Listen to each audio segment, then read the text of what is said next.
Hello, this is Xbox Ahoy, and this is episode 35 of my Modern Warfare 2 weapon guides. In this episode, we're covering the penultimate shotgun, the M1014. It's a semi-automatic shotgun unlocked at level 54. M1014 is the US Army designation for the Italian-made Benelli M4 Super 90. The Benelli M4 was produced from 1999 and entered service with the US military as the M1014 the same year. The M4 uses an internal tube magazine with a gas-operated action and is chambered for conventional 12-gauge shotgun cartridges.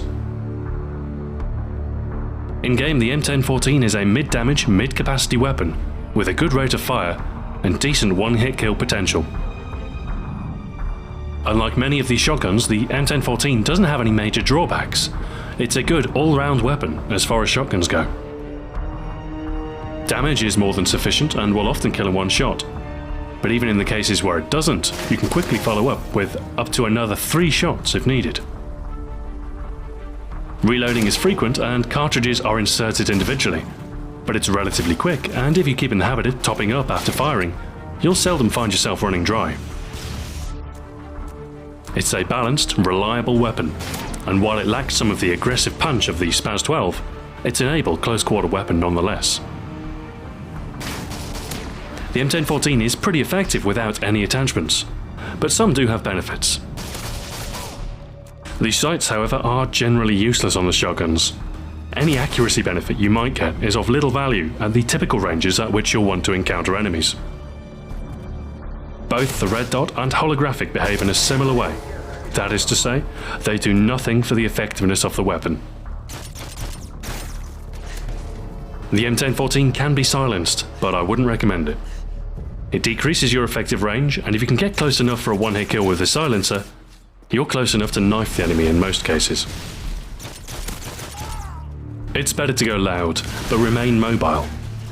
Remember, an unsilenced weapon doesn't reveal your current location, it reveals the location where you fired the weapon from. If you adopt a hit-and-run tactic, you can often use this to your advantage.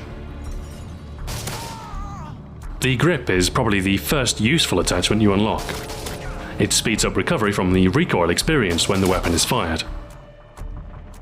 Much of the benefit extends to lessening the visible recoil. The recoil settles fairly quickly without the attachment in any case, but the grip makes a slight difference in marginal situations. FMJ also has a slight benefit, allowing you to better penetrate thin cover. It's not a situation that arises often with the shotguns, but can sometimes make a critical difference. The final attachment, Extended Mags, is unlocked after 400 kills, and gives you 6 rounds in the magazine instead of 4. 4 is usually enough in most cases, but there are often times where you'll be glad for more. As long as you keep the tube magazine topped up, Extended Mags should be enough for almost every encounter. Overall, Extended Mags is probably the most worthwhile attachment, and until you've got the 400 kills necessary to unlock it, I'd instead recommend the grip or FMJ. The plain M1014 is a worthy sidearm in its own right, however, and even Extended Mags offers only slight benefits. The shotguns are close-quarter weapons, so you should either limit your usage of them to areas of the map suited to close-quarter combat, or use cover and movement to minimize your time spent in the open. You'll want to steer clear of long sightlines, and avoid approaching enemies directly, as it's likely their weapons will outmatch yours unless you're very close. For your blue perk, it's really a choice between Sleight of Hand and Marathon. Sleight of Hand Pro is essentially useless, but the faster reload can be useful. I'd recommend Sleight of Hand if you're using the M1014 as a backup. If you're using it as more of a primary weapon, however, Marathon is probably the better choice. Unlimited Sprint will get you closer to the enemy, where you'll be able to do more damage. And the faster mantle of Marathon Pro is more useful than you'd think. For your red perk, I found Lightweight to be the best choice. Stopping power does grant more reliable one-hit kills, but Lightweight makes you far more maneuverable. And the Pro benefit means you'll be able to get your first shot off quicker when sprinting towards an enemy. Your third perk is probably best filled with Ninja Pro. While you'll be vulnerable to claymores and won't have the benefit of steady aim, when playing against others with headsets, you'll be able to ensure that you have the element of surprise on your side. I'd recommend you use stun or flash grenades to deal with claymores when entering doorways, and also any enemies who might be in the vicinity. I'm also a fan of C4 when dealing with stubbornly emplaced foes. It can't be lobbed as far as Semtex, but the ability to quickly throw and then detonate will often catch out even the most quick-witted of opponent.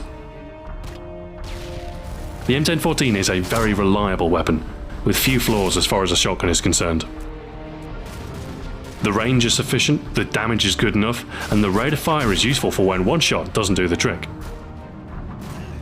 It's probably the best all-round shotgun when used properly. It handles well and has very consistent performance.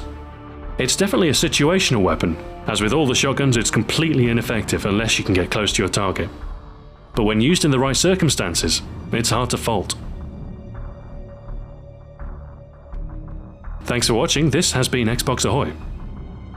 Join me next time when I'll be covering the final submachine gun, the Mini Uzi. Farewell for now.